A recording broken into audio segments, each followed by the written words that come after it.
नमस्ते, खास समरीमा तपाईहरुलाई स्वागत छ। म हुँ तपाईको साथी।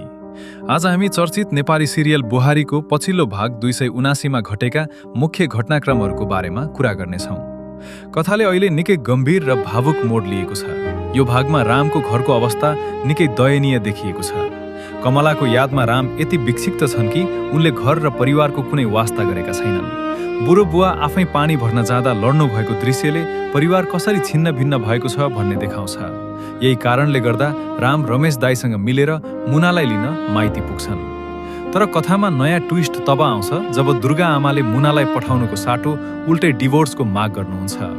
दुर्गा आमाले मेरी छोरी अब त्यो घरमा नोकर बन्न जादिनन् भन्दै रामलाई डिभोर्स पेपरमा हस्ताक्षर गर्न लगाउनुहुन्छ।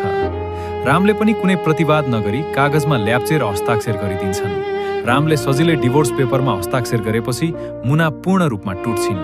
उनले रामलाई राक्षसको संज्ञा दिँदै भन्छन् कि बरु उनी मर्न तयार छिन् तर रामलाई छोड्न सक्दिनन्। विधुवा भइसकेको मलाई किन सिन्दुर दिएर फेरि यो अवस्थामा पुर्यायो भन्दै मुनाले गरेको बिलापले यो एपिसोडलाई निकै भावुक बनाएको छ। अर्कोतिर कमलालाई उनको माइतीमा अर्को बिहे गर्न दबाब दिइँदैछ।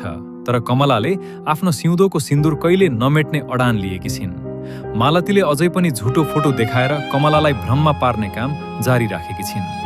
आजको भागमा राम र मुनाको सम्बन्ध कानुनी रूपमै अन्त्य हुन खोजेको देखाइएको छ। के मुनाले साँच्चै डिभोर्स स्वीकार गर्लिन् त? तपाईको विचार कमेन्ट गर्नुहोला। भिडियो मन परेमा लाइक गरिदिनुहोला र यस्तै अपडेटका लागि हर्मो च्यानल खास समरीलाई सब्स्क्राइब गर्न नभुल्नुहोला। धन्यवाद।